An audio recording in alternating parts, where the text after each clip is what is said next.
Welcome to Discograffiti, the music podcast that delivers the objective truth about the entire discography of every single artist and band that ever existed. I'm your co-host, Dave Gebrow. And I'm your co-host, Joe Kennedy. But I'm your co-host, Dave Gebrow. But it's you can have two co-hosts. That's what it's co. That's what co is for. I get it now. Yeah. Okay. So, right off the bat here, this is just want to tell you it's a very special episode of Discograffiti. You're probably wondering, what the heck? How do these guys keep up the pace of churning out such stellar entertainment, edutainment? A Thursday episode in addition to all of this stuff? And yes, the answer is yes. So this really is a warm thank you and a shout out across the miles to Anthony Fantano and Zach Hart. Anthony Fantano, he, of course, from the Needle Drop and various offshoots, the internet's busiest music nerd, and Zach Hart, affiliated with the show as well, doing his own creative pursuits in all different forms of media.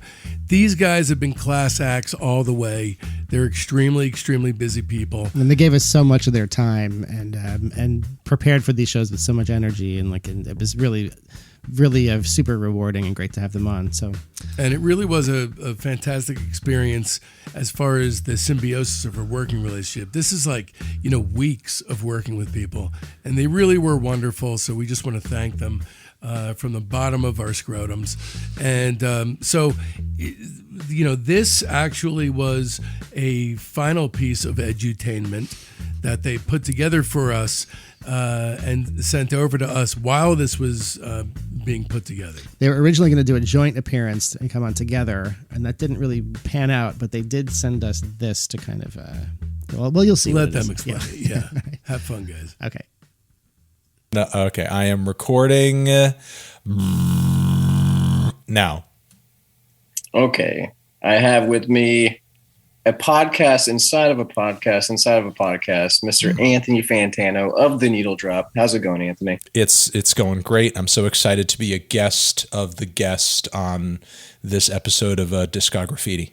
And it's Discograffiti, right. And you during are Needle Drop during Needle Drop month. It's your month. Somehow I'm on here. Do you want to talk about how I ended up on this podcast? It's because of you. Yeah, it is. It is actually my fault that you got roped into this. The boys hit me up to do an episode about a band's discography, and they suggested, that I pick some catalog for us to dive into. They didn't have an artist to kind of proposed to me. And, I said, okay, you know what? Here's my harebrained idea. It would be amazing to do an ELO rundown with my good friend Zach, because I know how much you love ELO and how much you love Jeff Lynne, and we've bonded over some solo Jeff Lynne stuff, which we will talk about. But yeah, basically that was I have these weird, crazy, impulses, like these ADHD impulses that, I used to just have in my head. And if I would say them out there to anybody in the world, I wasn't some famous YouTuber at the time, people would just be like, yeah, okay, whatever. I guess that sounds kind of cool, you idiot. But now I'm in a position of influence. So now I can say these things. And for whatever reason, people are like, yeah, that sounds like a good idea. We'll do that. So what happened was it was one of those moments where I did that, and I roped you into it. Real. And yeah, it became real. And then when it came time to actually shoot it and record it, I was like, oh yeah, I haven't listened to most of the ELO discography yet. He sent, I know you got silent when he sent the full list of how many records they had. Yeah, right. He sent the whole thing. Hold on. You looking that up? Yeah, he sent me basically the full rundown of all the albums, and I was like, oh yeah, that's and then you left me all alone with these guys. Yeah, and then I essentially said yeah, that's something I'm going to have to not do. And but they still wanted to really do an episode, and then I said, okay, here's a catalog that's short and sweet, and I know the back of my hand. Let's do Velvet Underground. And the thing is, when I suggested that, I thought they were going to have you on that episode. I thought we were still going to do No. I was sticking with the ELO. So I'm glad that this happened. So it was actually kind of like a double abandonment thing. I abandoned you, and then I abandoned you back. Well, let's back. get into the big question here: which is a cooler band? Right, because it's definitely ELO. And what's your argumentation for that? Okay, it's simple math. Okay, so you have Lou Barlow and Nico Case, and I have Jeff Lynne. Right. That's my case. Well, I mean, I would say, listen, I think like, frankly, the album that we're going to be talking about today, solo Jeff Lynne, and I mean, obviously, you know, we're going to be talking about one track off of one album. No, we're talking about this fucking album, dude. You want to do the whole album? I at least want to talk about it a little bit in general and say that, like, I feel like this solo Jeff Lynne album is, you know, kind of stands at least a few feet above like a lot of the ELO records and even some Velvet Underground records. Frankly, I'm not a big fan of Loaded. You know, I jam Armchair Theater over Loaded every day. Wow. Yeah. I don't know about that. I probably would take Loaded. No, that's a huge mistake on your part. Why would you say that? Well, I just got done recording a huge Velvet Underground podcast, so I'm kind of in that mood. Right. Well, and I just got done doing an ELO podcast, so I would say that's a huge fuck up on your part. Just so people know, I have recorded the ELO podcast. Yeah, it's recorded, and this is a pod. This is a pod of the pod. This is a pod within a pod. Slipped in after, and I don't remember what I said on the other podcast. But we bonded over Lift Me Up. Yeah, which is a song off of this Jeff Lynne album that dropped in 1990, Armchair Theater. Yeah, go ahead and do a little history of it if you have it. Yeah, I mean, you know, basically the history of it is it's a song, and it's a Jeff Lynne song, and he wrote it and recorded it and did a music video for it with very choppy animation. No, that's unfair to the video. You think it's choppy? Well, no. Wait. I'm actually trying to say it adds to the magic of the video because I love seeing my man in 8 frames a second. I think it's very pristine is the word I would use, but I'm a wordsmith. Yeah, yeah, I see. But yeah, you know, I think he looks really amazing in the music video. I think it's like it's of its time. I mean, look, what I'm trying to say here is like it's a very uplifting song. Everybody needs a lift me up type moment, and Lift Me Up provides that moment. And I like that Jeff isn't really pulling any punches with the title, so that you kind of know what you're getting when you go into it. George Harrison's on it. You know, there's a lot of Beatles-esque vibes throughout some moments on this record. A little Paul, a little John, some of the vocal harmonies as well here and there. It just kind of depends on the drummer's Ringo. Right. It depends on the track you're listening to. But like, you know, there are Beatles vibes on this record, Elvis vibes on this record. I mean, you know, think about the time period that this thing dropped. You know, Jeff Lynne is like really hitting at an interesting, like, you know, I guess like soft point and in limbo, a purgatory for rock music, because we're coming out of the 80s, all the hard rock, all the hair metal, all the power ballads. We're fucking sick and tired of it. But Jeff is we're looking at like a year before the release of The Rocketeer, which is important. Right. Exactly. That's important to the context too. Also important to the context is that this man's dropping this record, essentially beating Nirvana to the punch. You know, it's like he's getting in before the grunge revolution. You know what I mean? I mentioned that actually in our podcast. Well, there you go. He's getting it in before the grunge revolution here. And on this record, he's like really kind of bringing it back to the basics of again, rock and roll. Like, especially on the second track, Don't Let Go, he's kind of bringing those Elvis vibes with some country guitars. It's like, you know, the Blues Brothers horn sections as well. He's really kind of like bringing it back to basics. And, you know, he's not so much feeding into the excesses of, you know, the Quiet Riots and the Van Halens and the Motley Crues of the past 10 years. And he's really kind of reminding people what rock is all about. It's about soul. It's about passion.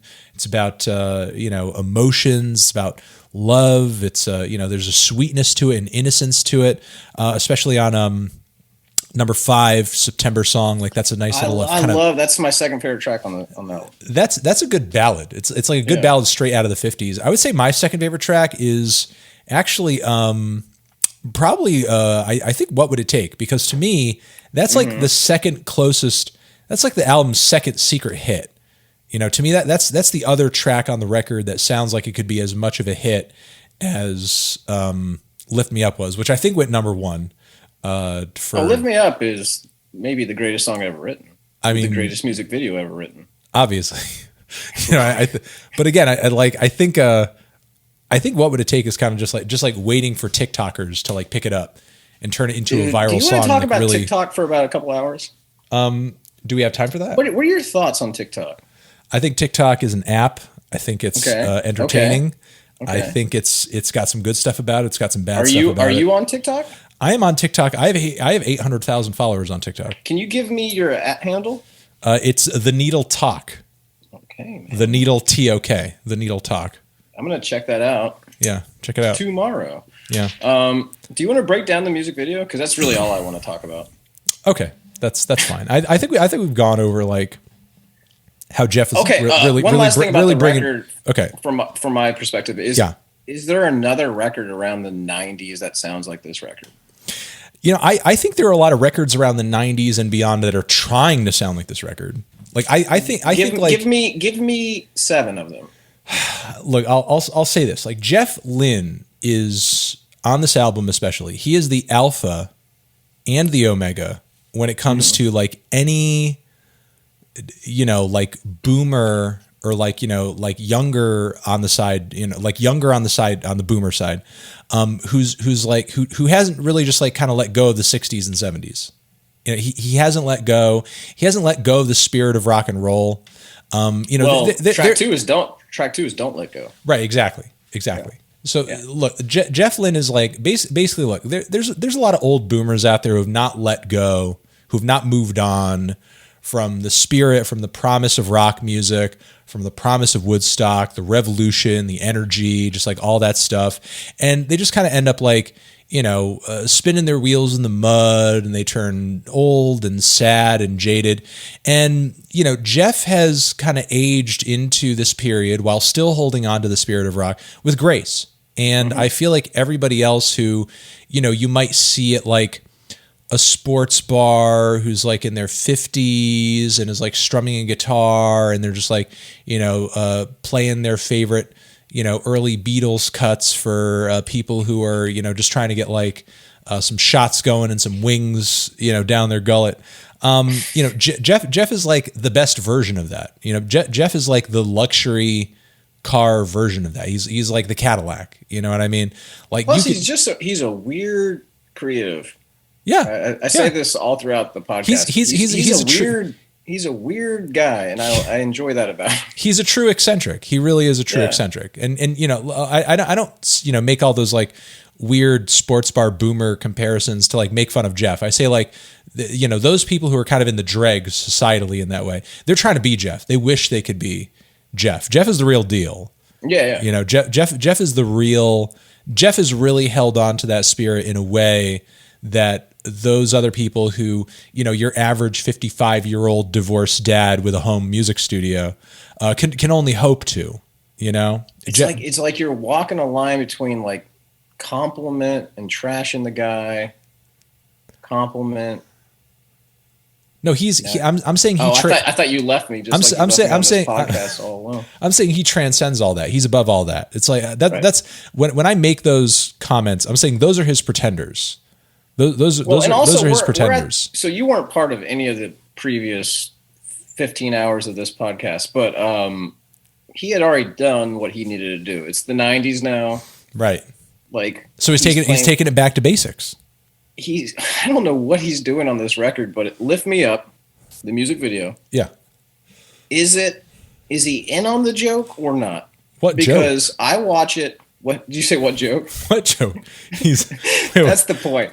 All right. So everything today is actually it might have expired, but during our prime, or I guess you're still in your prime. During my prime, like the question of hipster irony, and is this ironic on top of irony?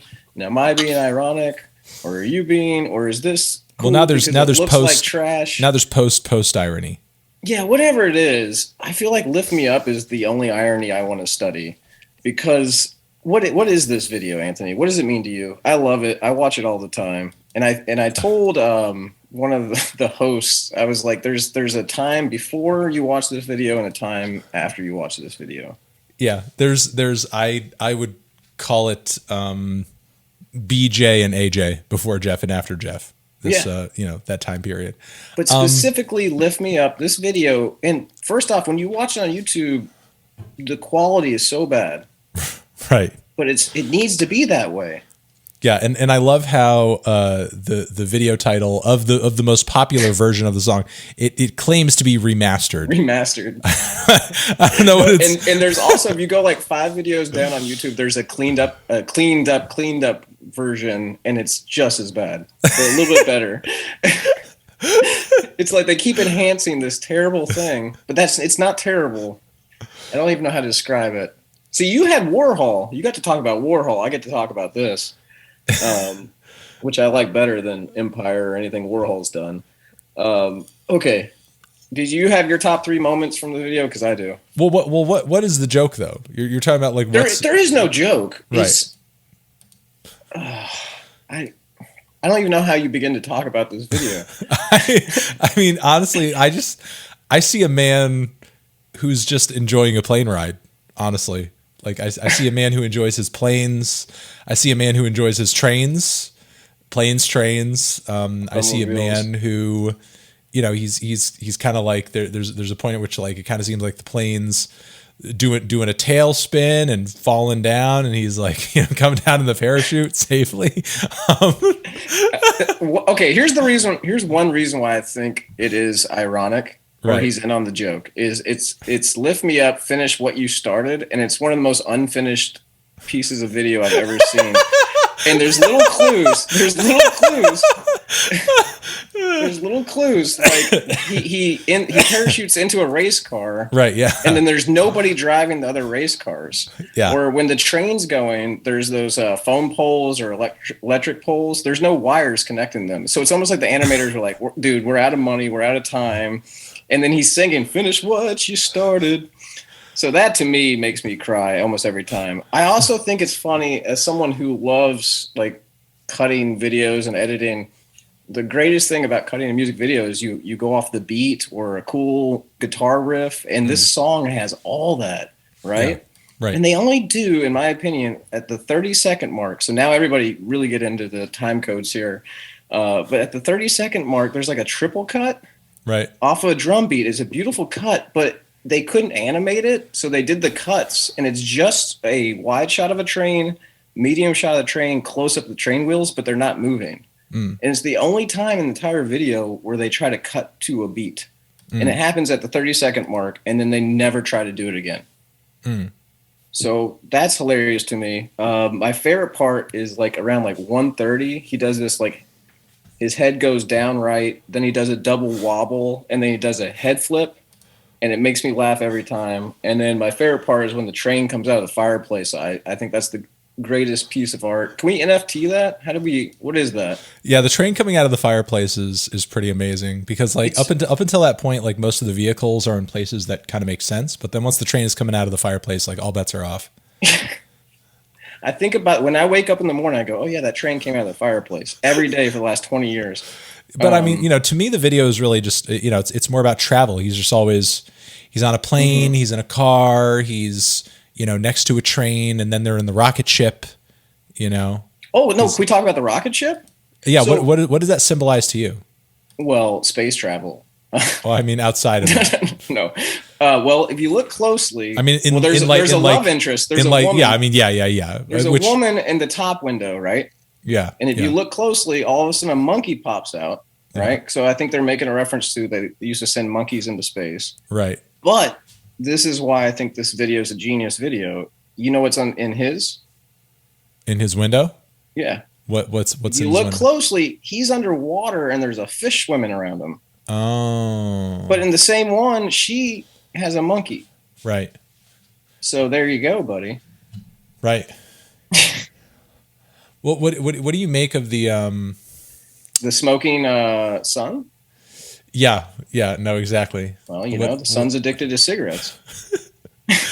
That's pretty obvious. Is Jeff a chain smoker?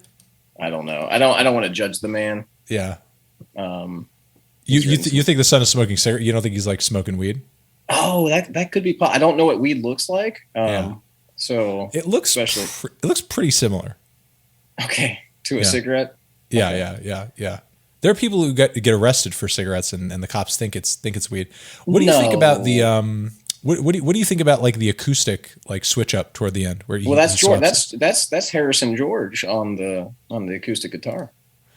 No, it's still Jeff. Oh, by the way, early on, if you look in the background when it's like him in front of the house and the girl's reading the ticker. Yeah. There's like weird photos of like Tibetan monks, I want to say, that flash for 2 frames each. He hides a lot of things in this video. Do you think it's Jeff's idea or the director's idea? Yeah, it's like a Fight Club type thing. Well, Fight Club ripped off Persona, which we did mention in our podcast. Yeah. Yeah, Fight Club is bro Persona. Yeah, I don't really know what the is up with that. Well, it's actually like it's actually quite amazing animation when the plane is spiraling down because you see the plane turning in 3 dimensions, and with that we see different dimensions of Jeff. Like he's not just static. Like as the plane turns, Jeff is also turning. And what's weird is like the arrow that is in the plane also doesn't move. It sort of it stays in a certain spot while the plane is spiraling. So that's also kind of odd. But Jeff still has like quite a bit more movement than you would expect for something with like a green screen. Well, there was no green screen. There was no animation in this video. I looked it up. Oh, it's all live action? It's all live action. Jeff insisted it, he's like Tom Cruise is in the news for his Top Gun stunts and his Mission Impossible stunts, how he does them all. Right. And I just looked up, it was one of the few things I looked up, is Jeff Lynne did all this in camera, one shot. This is a one-shot take. Right. Wow. Yeah. And they didn't have Steadicam back then. I mean, he did it. He shot it too himself. This is reminding me. This is actually like I'm drawing a bit of a comparison here, but I feel like Jeff Lynne is really kind of like I'm just trying to think of like the modern music landscape and like what's out there now. And I'm just trying to think of like where is today's ELO? Like where is the ELO of today? Are we saying in all seriousness? Yeah. No, and don't interrupt me. Don't interrupt me. Oh, don't interrupt me. Stop. Well, not during Needle Drop Month. I wouldn't dare. Yes, please. Thank you. I'm starting to think like the more that I see this video, the more that I'm seeing like how truly like and honestly like ELO is if we're being honest, it's really one guy. It's Jeff. The thing is like I feel like ELO and Jeff are like, of this time period, they're really like the Tame Impala and Kevin Parker of that time period.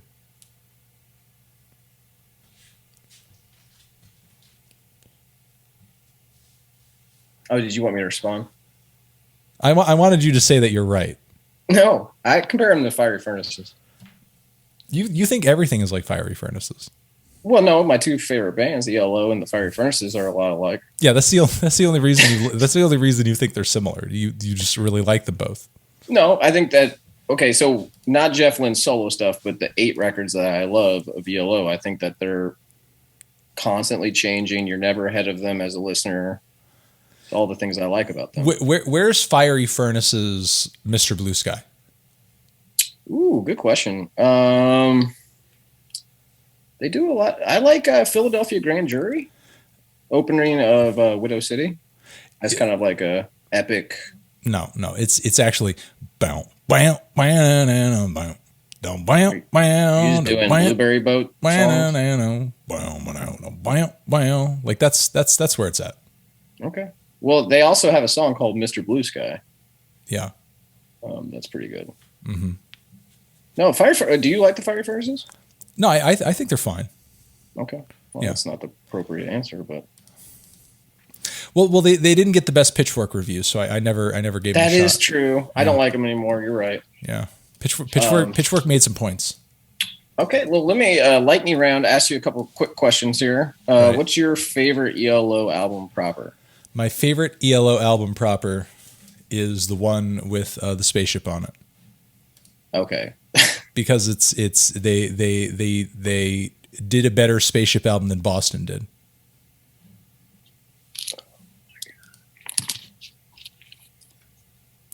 do my notes here. Boston, Chicago, or ELO? It's ELO. Are you kidding me? Yeah, no, I agree. Chicago has some really good live albums. Yeah, but Chicago, again, it's just the live albums, and Boston, in my opinion, just really has the one album. Okay, Boston, Chicago, ELO, Place to Live. No, still ELO. Okay. All right. Do you have any questions for me? I would ask you, where do you feel like, the new stuff is right now creatively? Like, are you excited about the new stuff? Like, are you excited about, the album they came out with several years ago? Was it necessary? Are you talking about Jeff Lynne's ELO? Yeah. Was it necessary to call it Jeff Lynne's ELO? Is Jeff on a power trip right now? Well, that's the good thing. This is a good bridge because we're about to answer that on the rest of this episode of Discograffiti. Right. And tune in next time for the finale of so yeah, I think that's all good, right? Yeah, that sounds good. I don't know. Should we have them? Are you going to edit this, or should we have them edit? I'm just gonna send it to him. Okay. I'm just gonna send it over. All right. Well, we hope you enjoyed that conversation between Anthony and Zach. We sure did. We had a big smile on our face when they sent it over and we gave it a listen. So I cried. We definitely wanted to share with you. So just a reminder. I seriously did. I cried. Why don't you want to talk about this? I'm just trying to change the subject. I know, for your sake. So our Facebook discussion group, the Soldiers of Sound Discograffiti Facebook group, is really picking up steam. We're kind of in there a lot, interacting with y'all, and I highly recommend that you come join that if you're into the show. We are in there all the time. It's really kind of lively discussions happening in there. If for very understandable reasons you don't like Facebook, we're also on Instagram at Discograffiti Pod. Come find us there.